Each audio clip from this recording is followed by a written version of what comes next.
সুপ্রভাত বন্ধুরা, সবাইকে আমার চ্যানেলে স্বাগতম। কেমন আছো তোমরা? আশা করি তোমরা সবাই ভালো আছো। আমি বিদিশা চলে এসেছি নতুন একটা ব্লগ নিয়ে। আজ আমি যাচ্ছি কৃষ্ণকালী মায়ের মন্দিরে। বর্ধমানের কৃষ্ণকালী মায়ের মন্দির খুবই জাগ্রত। এই মায়ের কথা আমি ইউটিউবের মাধ্যমে জানতে পারি। মায়ের কাছে যারা আসতে চাও তারা কিভাবে আসবে একটু বলে দিই। বর্ধমান স্টেশনে নেমে 8 নম্বর প্ল্যাটফর্মের দিকে চলে যাবে। যেদিক থেকে টোটো ছাড়ে সেই দিকে গিয়ে বলবে যে আমি যাব কৃষ্ণকালী মায়ের মন্দিরে। টোটো ভাড়া নেবে 30 টাকা করে। আমরা অনেক দিন ধরে যাব করছিলাম, তো ফাইনালি যাওয়া হলো। ঘরে বসেও তোমরা মায়ের নাম জপ করতে পারো। যারা দীর্ঘদিন ধরে কোনো দুরারোগ্য ব্যাধিতে ভুগছো, ওষুধ ছাড়া চলবে না এরকম তো অনেকেই আছো, তারা ঘরে বসে মায়ের নাম জপ করতে পারো।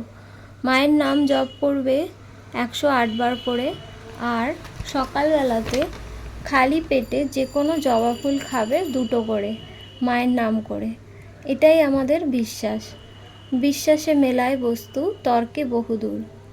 মনে যদি ভক্তি থাকে আর মায়ের প্রতি বিশ্বাস থাকে, তাহলে এগুলো করলেই তোমরা উপকার পাবে। আমি তো উপকার পেয়েছি, তাই তোমাদের সাথে একটু শেয়ার করে দিলাম। আর তোমরা যারা ইউটিউব দেখো তারাও হয়তো অনেকে কৃষ্ণকালী মায়ের খবর পেয়েছো। বর্ধমানের এই কৃষ্ণকালী মাকে যিনি প্রতিষ্ঠা করেছেন তাকে বলা যেতে পারে মায়ের মেয়ে, মঙ্গলা মা। তার কাছ থেকে যদি তোমরা সময় করে ত্রিশূল ঠেকিয়ে আনতে পারো তো যেতে পারো। জয় কৃষ্ণকালী মায়ের জয়, জয় সোনা মায়ের জয়, জয় মঙ্গলা মায়ের জয়। যাই হোক, মায়ের পুজো যদি তোমরা দিতে চাও তাহলে তোমরা এখানে যেতে পারো। বহু ভক্ত কিন্তু ঘরে বসে মায়ের নাম জপ করে এবং জবা ফুল খেয়ে সুস্থ হয়ে গেছে। পরে এসে মায়ের কাছে পুজো দিয়ে গেছে। মায়ের কথা, কৃষ্ণকালী মা, তার সাথে সোনা মা এবং মঙ্গলা মায়ের কথা তোমরা মঙ্গলা মায়ের যে নিজস্ব ইউটিউব চ্যানেল রয়েছে সেখান থেকে আরও বিস্তারিতভাবে জানতে পারবে। মাকে যদি ভক্তি ভরে ডাকা যায়, মা নিশ্চয়ই আমাদের কথা শুনবেন। যাই হোক, এদিকে দেখো আমরা পৌঁছে গেছি বর্ধমান স্টেশনে। এখন আমরা যাব 8 নম্বর প্ল্যাটফর্মের দিকে।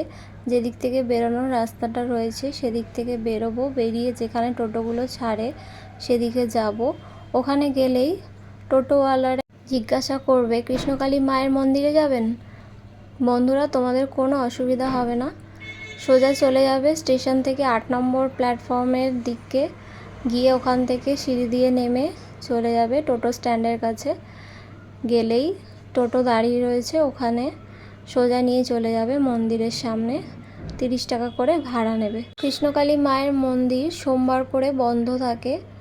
আর বিশেষ কিছু অসুবিধা যদি হয় তাহলে মা তার ইউটিউব চ্যানেলে জানিয়ে দেন যে মন্দির অমুক দিন বন্ধ থাকবে, না হলে প্রতিদিনই মন্দির খোলা থাকে। পুজো হওয়ার পর মা ভক্তদেরকে দেখেন। সকাল 11টার পর থেকে পুজো শুরু হয়। পুজো হতে যতক্ষণ সময় লাগে ততক্ষণ লাইনে তোমাদের দাঁড়াতে হবে। তারপর পুজো শেষ হলে মা ভক্তদের দেখা শুরু করেন। কৃষ্ণকালী মায়ের নতুন মন্দির যেখানে রয়েছে সেখানে আমি এখন তোমাদেরকে নিয়ে যাব। তোমরা দেখলে বুঝতে পারবে যে জায়গাটা কত সুন্দর। পুরো মেন রোডের একদম কাছেই। আর রাস্তার দুপাশে দেখো কত দোকান রয়েছে। এখানে মায়ের পুজোর ডালা এখান থেকেই তোমরা সংগ্রহ করতে পারো। আর ভিতরেও যারা দূর দূরান্ত থেকে আসবে তাদের কোনো অসুবিধা হবে না।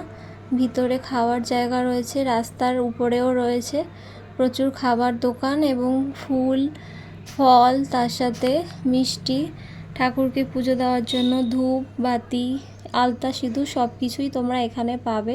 আমরা এখন মন্দিরের ভেতর প্রবেশ করছি। অলরেডি অনেক ভক্ত লাইনে দাঁড়িয়ে পড়েছেন।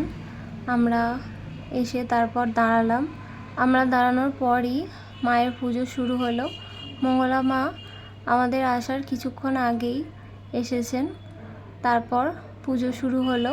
সোমবার যেহেতু মন্দির বন্ধ থাকে তাই তার পরের দিন অর্থাৎ মঙ্গলবার দিন প্রচুর ভিড় হয়। আর এমনিতেও যে কোনো কালী মন্দিরে শনি মঙ্গলবারে খুব ভিড় হয়। তোমরা যদি যেতে চাও এই দুটো দিন বাদ দিয়ে বাকি দিনগুলোতে যেতে পারো। তুলনামূলক একটু কম ভিড় পাবে। যাই হোক, আমরা যেদিন গিয়েছিলাম সেদিন বৃহস্পতিবার ছিল, ভিড় তুলনামূলকভাবে কম ছিল। যতটা সম্ভব ততটা কাছ থেকে নেওয়ার চেষ্টা করলাম, ভিডিও ক্লিপটা ভালোভাবে নিতে পারিনি। এর পরের বারে চেষ্টা করব আরও কাছ থেকে ভালো করে ভিডিও ক্লিপ নেওয়ার। যাই হোক, আমাদের পুজো দেওয়া ফাইনালি হয়ে গেল। আর তোমরাও একটু মায়ের দর্শন করো। মা কৃষ্ণকালী মাকে কত সুন্দর করে মঙ্গলা মা সাজিয়েছে সেটা একটু তোমাদের সাথে শেয়ার করলাম। মা অন্তর্যামী, মায়ের কাছে আলাদা করে সেইভাবে কিছু বলতে হয় না, মা সবই বুঝতে পারেন। এখানে কৃষ্ণকালী মা, সোনা মা এবং মঙ্গলা মায়ের ছবি একসাথে বাঁধানো কিনতে পাওয়া যায়। আপনারা যদি ঘরে বসে নাম জপ করতে চান তাহলে নেট থেকেও ডাউনলোড করে নিয়ে মায়ের প্রতিকৃতিতে প্রতিদিন ধূপ দ্বীপ ফুল দিয়ে মায়ের নাম জপ করতে পারেন ঘরে বসে। আমরা তো তাই করেছিলাম, পরে গিয়ে মায়ের মন্দিরে পুজো দিয়ে এসেছিলাম। জয় কৃষ্ণকালী মায়ের জয়, জয় সোনা মায়ের জয়, জয় মঙ্গলা মায়ের জয়। বন্ধুরা, তোমরা পুরো ভিডিওটা স্কিপ না করে দেখতে থাকো, আশা করি তোমাদের ভালো লাগবে। আর ভালো লাগলে অবশ্যই লাইক কমেন্ট শেয়ার করে দিও। যারা এখনও পর্যন্ত আমার চ্যানেলটাকে সাবস্ক্রাইব করোনি তারা অবশ্যই আমার চ্যানেলটাকে সাবস্ক্রাইব করে দাও এবং পাশে থাকা বেল আইকনটা ক্লিক করে দাও, তাহলে তোমাদের কাছে সব নোটিফিকেশন চলে যাবে। যাই হোক বন্ধুরা, তোমরা সবাই খুব ভালো থেকো আর সবাইকে খুব ভালো রেখো। যাই হোক, এদিকে আমাদের পুজো দেওয়া হয়ে গেল, এখন আমরা বাড়ি ফিরছি। পরের ব্লগে দেখা হবে আবার তোমাদের সাথে।